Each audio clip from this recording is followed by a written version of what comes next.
I spent 20 years helping families prepare for the worst, but the night I retired, my own son raised his glass and laughed, and that was the moment I realized my children never understood my worth.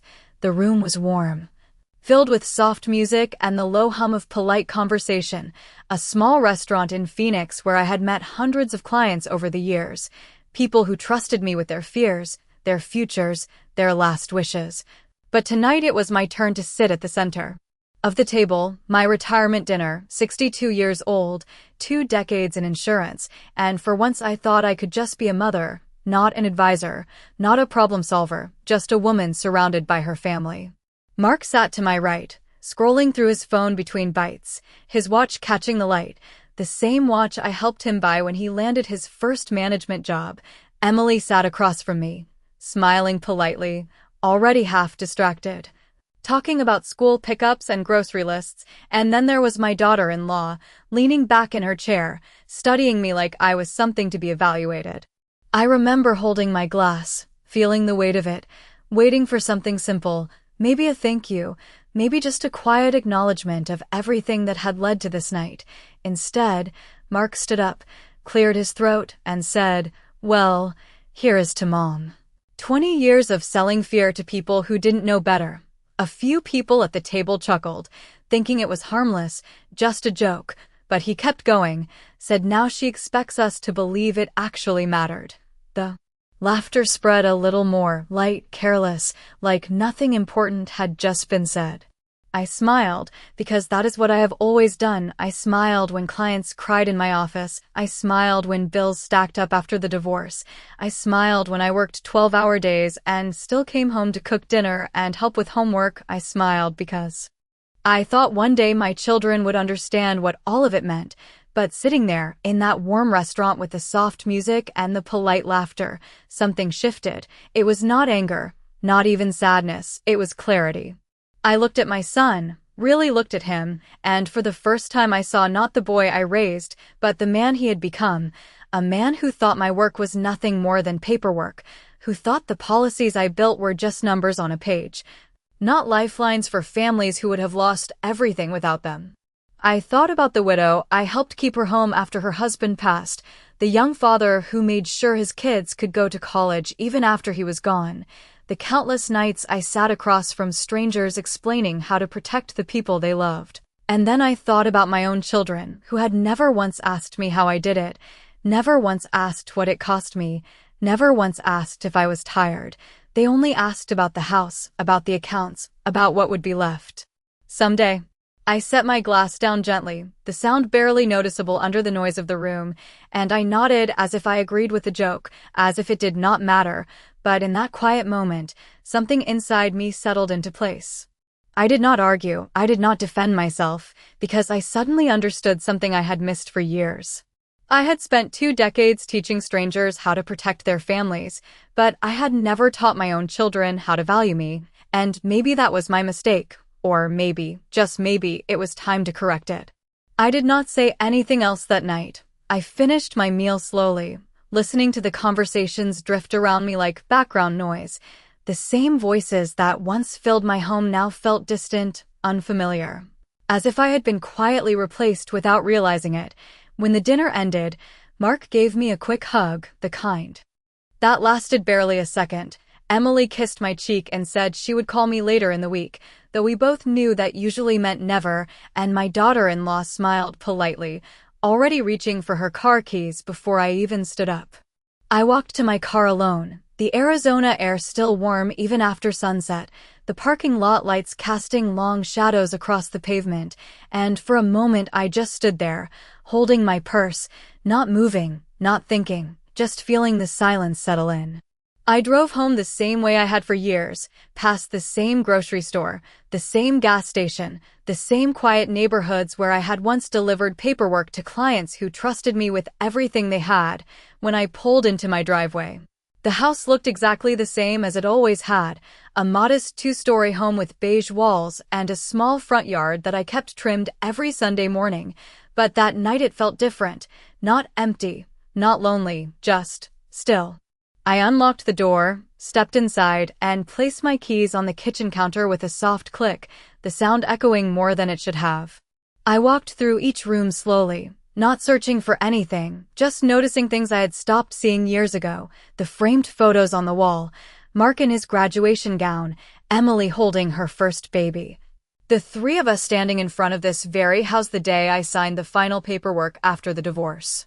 I remembered how hard that moment had been, how I sat at this same kitchen table with a calculator, trying to figure out how to keep everything together, how to pay the mortgage, how to keep the lights on, how to make sure my children never felt the weight of what we had lost. I worked mornings at the front desk of a small insurance office, answering phones, scheduling appointments, learning the language of policies and premiums, and at night I studied, every license exam, every training session, every late night spent reading documents. I barely understood at first, just so I could build something stable, something real. I still remember my first client, a young couple with a newborn. They sat across from me, nervous, unsure, asking questions about things they did not want to think about, and I guided them through it, step by step, making sure they left feeling safe, protected. That was the moment I knew this work mattered, not because of the money, not because of the commissions, but because I could see the relief in their eyes when they realized someone had thought ahead for them. I walked into the living room and sat down, the couch sinking slightly under my weight, and for the first time in years I allowed myself to replay something I had always pushed aside, the pattern. The quiet way my children had learned to come to me only when they needed something, the late-night calls about bills, the requests for help with down payments, the babysitting on weekends that stretched into entire weeks, the conversations that always ended with numbers, never with how. Never with are you okay? I leaned back and closed my eyes, not out of exhaustion, but out of recognition. It had not happened all at once. It had been slow, gradual, almost invisible, like a contract written in fine print that I never stopped to read. And now, sitting there in the quiet of my own home, I finally understood something I had missed for years. They did not misunderstand me. They had simply learned that I would always give, no matter what, and maybe that was the real problem. The next morning I woke up before the sun came up, not because I had somewhere to be, but because my body had not yet learned that it did not need to rush anymore. For 20 years I had lived by alarms, by appointments, by client calls that came in before breakfast and sometimes after dinner, and now there was only silence. I walked into the kitchen and made coffee the same way I always had, 2 scoops, a little too strong, the smell filling the room as the first light came through the window, and I stood there holding the mug, staring out at the backyard, the small patch of grass I had kept alive through years of Arizona heat. It was quiet, steady, predictable, unlike everything else I had been thinking about since the night before. I carried my coffee to the dining table and sat down, not opening my phone, not turning on the television. Just sitting with my thoughts for the first time in a long time, and slowly, pieces began to come together. Moments I had dismissed, conversations I had brushed aside, small things that at the time felt harmless, even normal. I remembered the first time Mark asked me to help with a down payment, how he said it was just temporary, how grateful he sounded, how he promised to pay me back, and I told him not to worry about it because that is what parents do. I remembered Emily calling late one night, her voice tight with stress, asking if I could watch the kids for a few days while she sorted things out, and those few days turned into 2 weeks. And I never once asked when she would come back because I did not want her to feel guilty. I remembered birthdays where the gifts I gave were practical, checks, contributions, things that made their lives easier, and the thank you was always quick, always followed by something else they needed. At the time I told myself this was love. This was family. This was what it meant to be there for each other. But sitting at that table, with the morning light stretching across the floor, I began to see it differently. It was not that they did not appreciate me. It was that they had learned to expect me, completely, without question. I took a sip of coffee and reached for the stack of mail I had set aside the night before, bills, statements, policy updates, the kind of documents I had spent decades explaining to other people, and for the first time, I looked at my own life the way I would look at a client file, carefully, objectively, without emotion. I opened my bank statement and traced the numbers with my finger, the steady withdrawals, the transfers, the small amounts that added up over time. I opened another envelope, my retirement account summary, years of careful contributions, slow growth, nothing extravagant, but enough to give me stability, enough to give me options, and then I opened the folder I kept in the drawer beside the table. The one labeled important documents, the one I had not reviewed in months. Inside were copies of my insurance policies, my will, beneficiary forms, everything I had put together piece by piece over the years, always telling myself I would review it later when things slowed down. I flipped through the pages slowly, reading each line, each name, each designation, and that was when I paused, not because something was wrong, but because something was too easy. Everything was set up in a way that assumed trust, assumed understanding, assumed that the people listed would act in fairness when the time came. I leaned back in my chair, the paper still in my hands, and let out a long breath. This was what I had taught my clients never to do. Never assume, never leave things open to interpretation. Never rely on good intentions when clarity could prevent everything from falling apart. I looked around the quiet kitchen, the house that had held every stage of my life, every sacrifice, every decision, and for the first time I did not see it as a home filled with memories. I saw it as something else entirely, something with value, something that others were already counting on, and I realized then, with a calm that surprised even me, that I had been preparing other families for years to avoid exactly this situation. And yet I had walked right into it myself.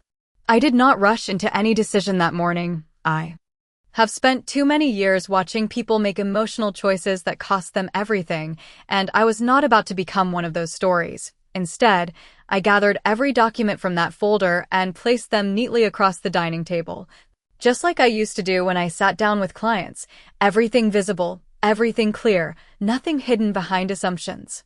I started with my will, the one I had drafted years ago when life felt more stable, when I still believed that love and fairness would naturally guide my children when the time came. I read every line slowly, each word carrying a weight I had never fully acknowledged before. It named Mark and Emily as equal beneficiaries. It assumed cooperation. It assumed respect. It assumed a kind of understanding that now felt uncertain.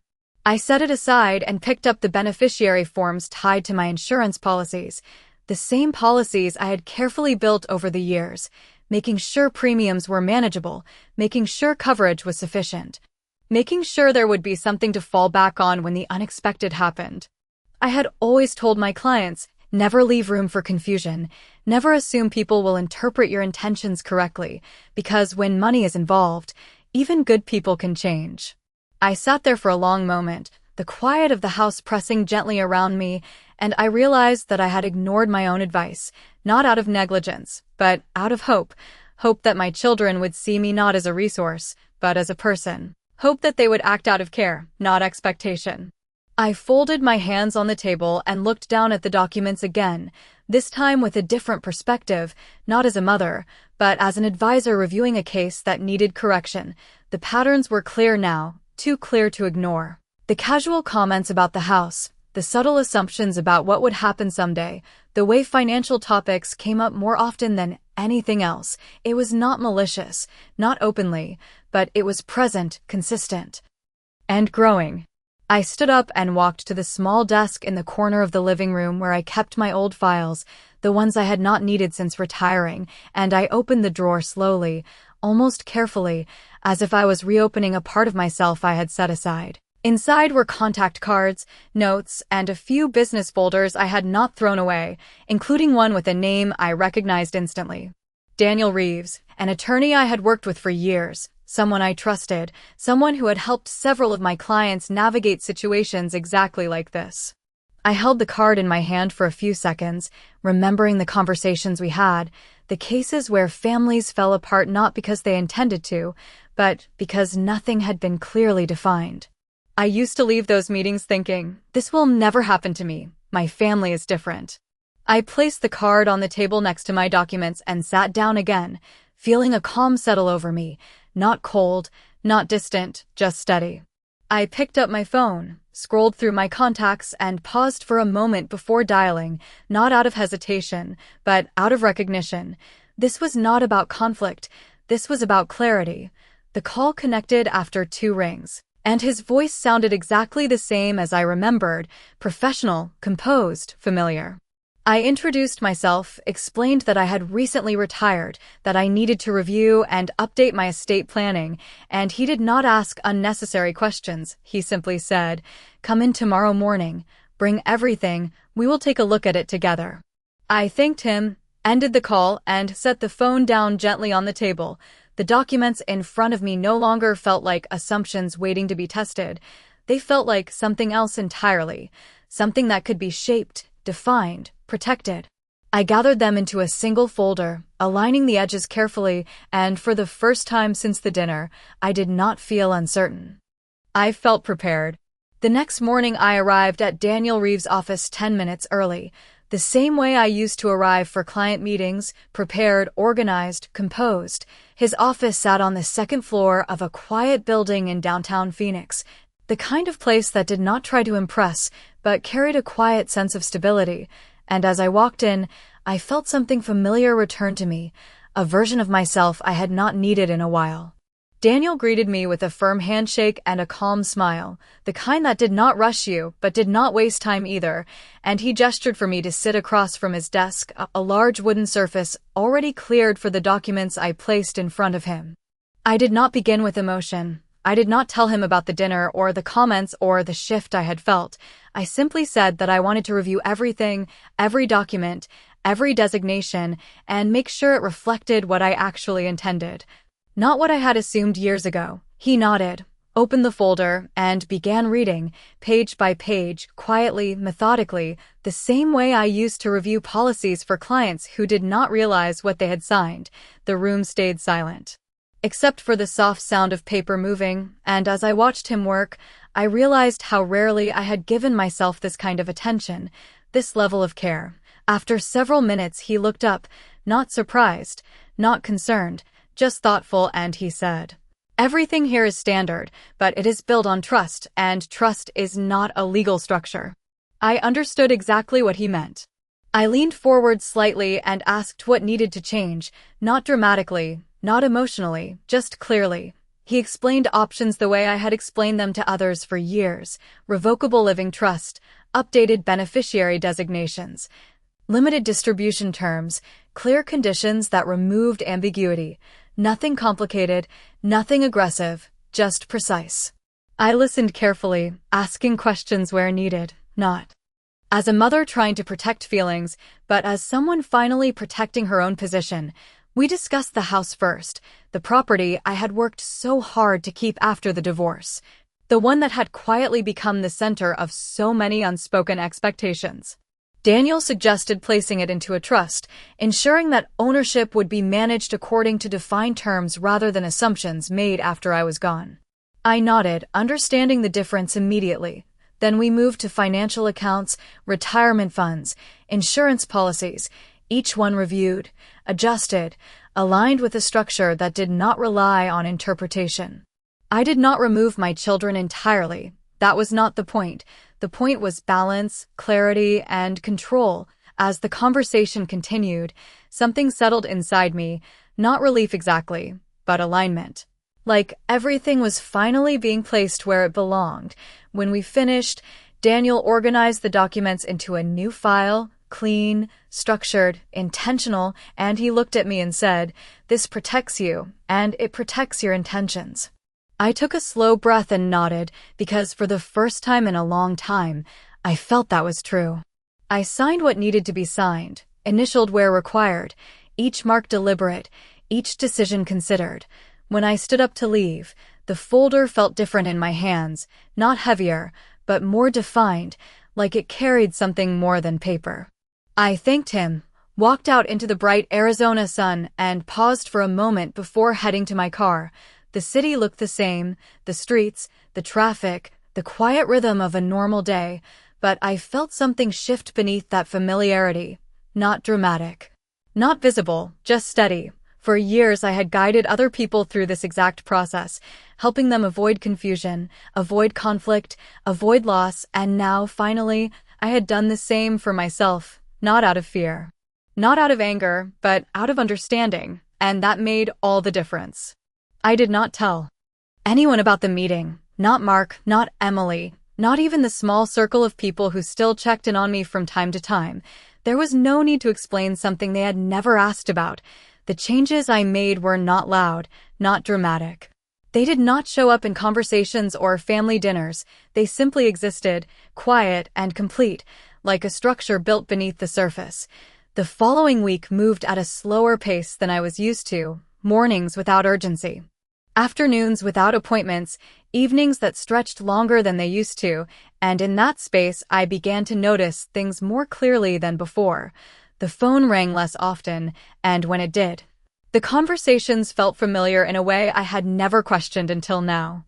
Mark called on a Tuesday evening, his voice casual, asking how I was doing, and after a few minutes he shifted, gently, toward finances, mentioning rising costs, talking about long-term planning, asking if I had considered consolidating accounts to make things easier down the road.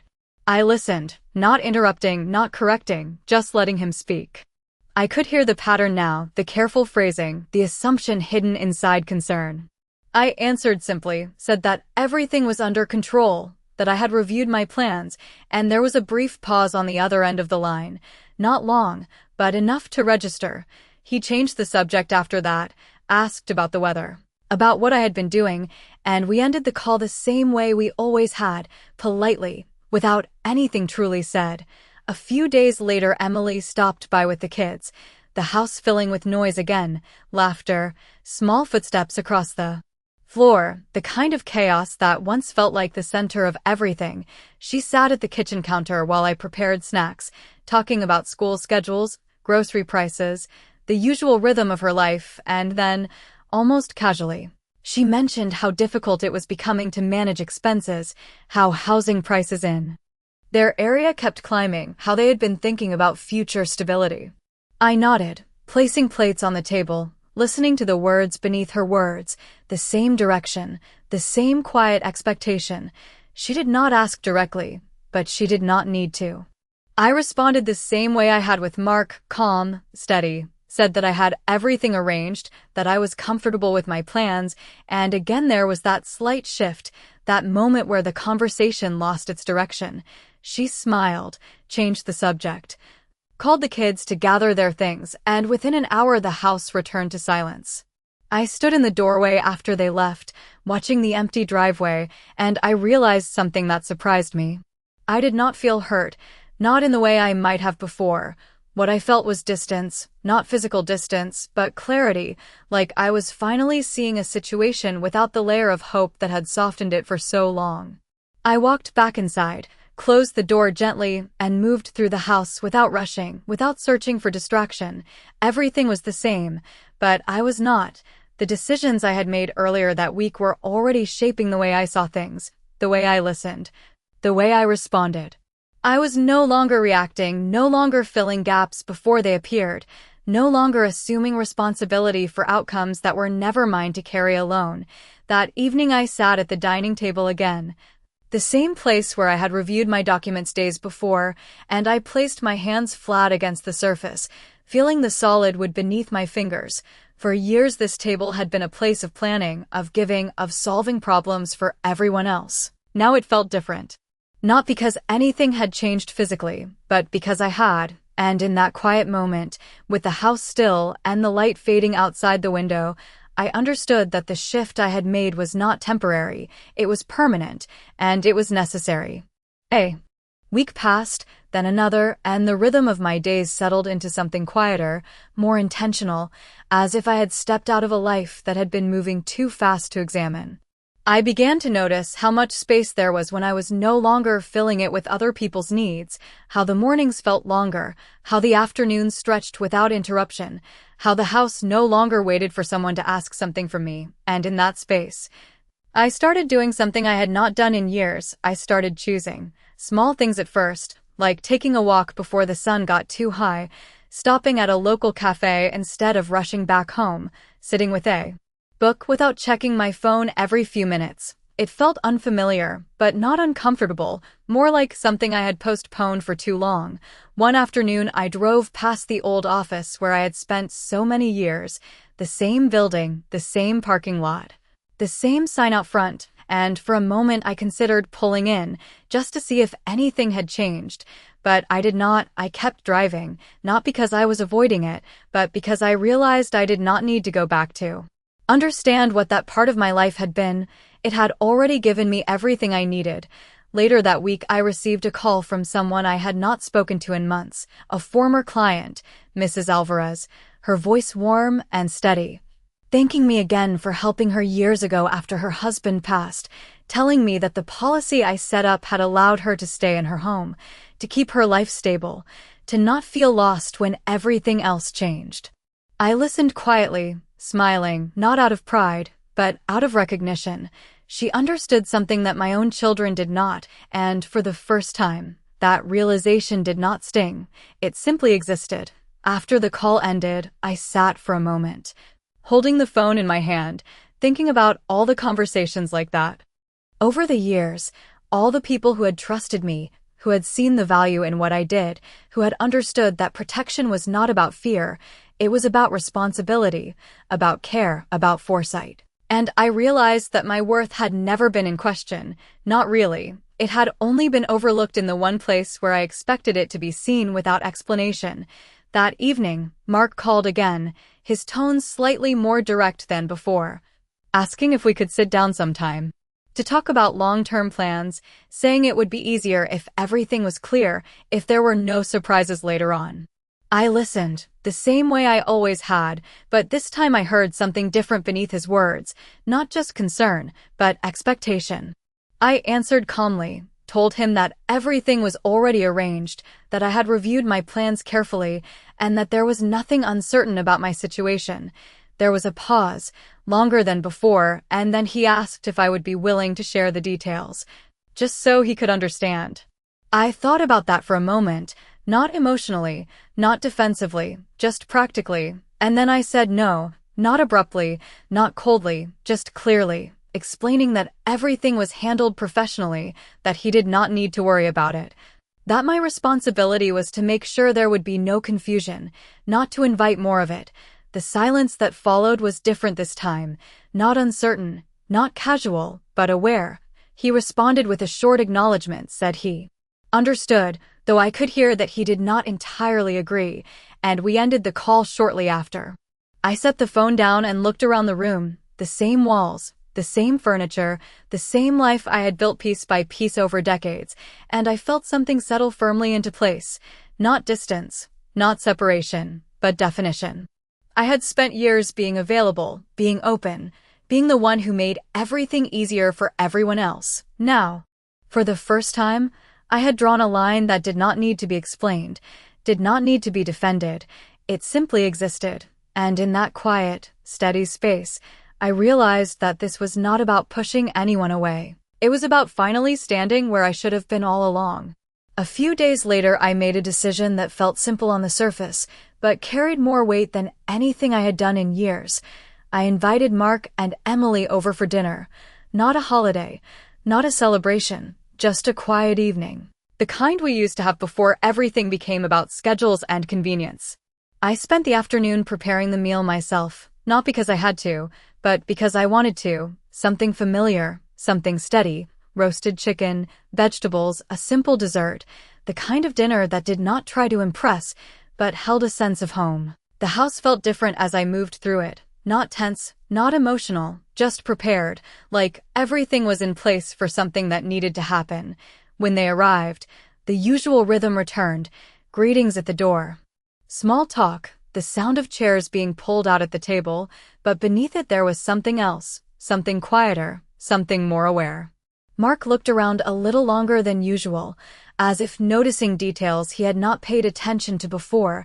Emily kept her tone light, asking about my week, about what I had been doing, but there was a carefulness in her voice that had not been there before. We sat down and began eating, conversation moving in the same familiar patterns, work, children, everyday concerns, and I listened, not stepping in to solve anything, not offering advice, just present, And then, as the plates began to clear, Mark shifted in his seat slightly and brought it up again, more directly this time, saying that it would be helpful to understand how things were arranged, that it would make planning easier for everyone later on.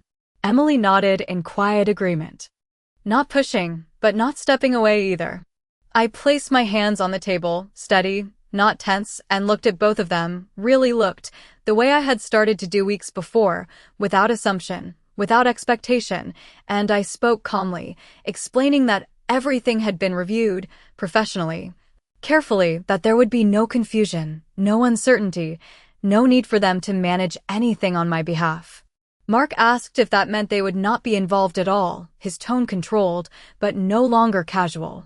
I answered simply, said that my responsibility was to ensure clarity, not to create dependency, that everything was structured in a way that would not require interpretation or negotiation later.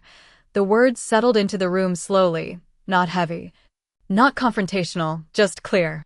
Emily looked down for a moment, processing, and then asked if that meant things had changed. I paused briefly, not because I was unsure, but because I wanted the answer to be precise, and then I said yes, not dramatically, not defensively, just truthfully. I explained that I had taken the time to align everything with what I believed was appropriate, that I had considered fairness, responsibility, and independence, and that I was comfortable with those decisions. There was a silence after that, not awkward. Not loud, just present, like something had finally been acknowledged without being avoided. Mark leaned back slightly, his expression shifting from expectation to something more measured, something closer to understanding, even if it was not agreement. No one raised their voice, no one argued, because there was nothing to argue against. Everything had already been decided, clearly, professionally, without room for confusion. After a moment, the conversation moved on, slowly, cautiously at first, and then more naturally, as if the space had adjusted to the new reality. When dinner ended, they helped clear the table, a small thing, but something I noticed. At the door, the goodbyes were quieter than usual, less automatic, more aware, and when the house returned to silence, I stood there for a moment, not replaying the conversation, not questioning anything, just recognizing what had shifted. It was not about winning, not about proving a point, it was about definition. About finally placing boundaries where there had been none, and in that quiet, steady space, I understood that the most important part was not what I had said, but that I had said it at all. The house felt different after that dinner, not because anything had changed physically, but because something unspoken had finally been brought into the open and set into place. The next few days passed quietly, but not in the same way they had before. There was a new kind of awareness in every interaction, a subtle shift in tone, in timing, in the way conversations unfolded. Mark did not call as often, and when he did, the questions stayed closer to the surface: work, weather, routine things that did not circle back to finances or long-term plans. Emily still stopped by occasionally with the kids, but the visits were shorter, more intentional, less centered around what I could provide and more around simply being present. It was not distance in a painful sense, it was adjustment. Like a balance being restored after years of leaning too far in one direction. I moved through my days with a steady rhythm, not rushing, not waiting, just living in a way I had not allowed myself to before. Mornings began with quiet coffee by the window, afternoons with small errands or time spent reading, evenings with a calm that no longer felt empty but complete. One afternoon I received another call from Mrs. Alvarez, her voice warm as always, telling me she had referred someone to me, forgetting for a moment that I had retired, and we both laughed softly when I reminded her, but she paused before ending the call and said something that stayed with me long after. She said, "You always made things clear when everything else felt uncertain." After the call ended, I sat there for a moment, letting those words settle, because I realized that was exactly what I had finally done for myself, not just with documents, not just with legal structures, but with my place in my own life. Clarity had replaced assumption. Definition had replaced expectation. Later that week, Mark came by alone, unannounced, but not unwelcome, and we sat at the same dining table where everything had shifted. He did not bring up finances, not directly. Instead, He asked about how I was adjusting to retirement, about what I planned to do with my time, and I answered honestly, said that I was still figuring that out, but that I was not in a hurry. There was a pause between us, longer than usual. And then he said something quieter, something less certain than I had ever heard from him before. He said, "I did not realize how much you handled all these years." I did not respond immediately, not because I did not hear him, but because I understood that some things did not need to be corrected or expanded. I simply nodded, acknowledging the moment for what it was, not an apology, not a full understanding, but a step. When he left, the house returned to its quiet state, but it no longer felt like a place waiting for something. It felt like a place that was finally enough on its own. I walked through each room again, the same way I had weeks before, but this time I did not see it as something others might one day claim or expect. I saw it as something I had built, maintained, and chosen to protect. I paused by the window, looking out at the same yard, the same steady view, and I allowed myself a small, quiet breath of recognition. I had spent years teaching others how to prepare for the unexpected, how to protect what mattered most, how to make decisions that would hold steady even when emotions ran high, and in the end, the most important decision I made was not about policies or documents or accounts. It was about understanding my own value without needing it to be confirmed by anyone else. That understanding did not change everything around me, but it changed the one thing that mattered most: me.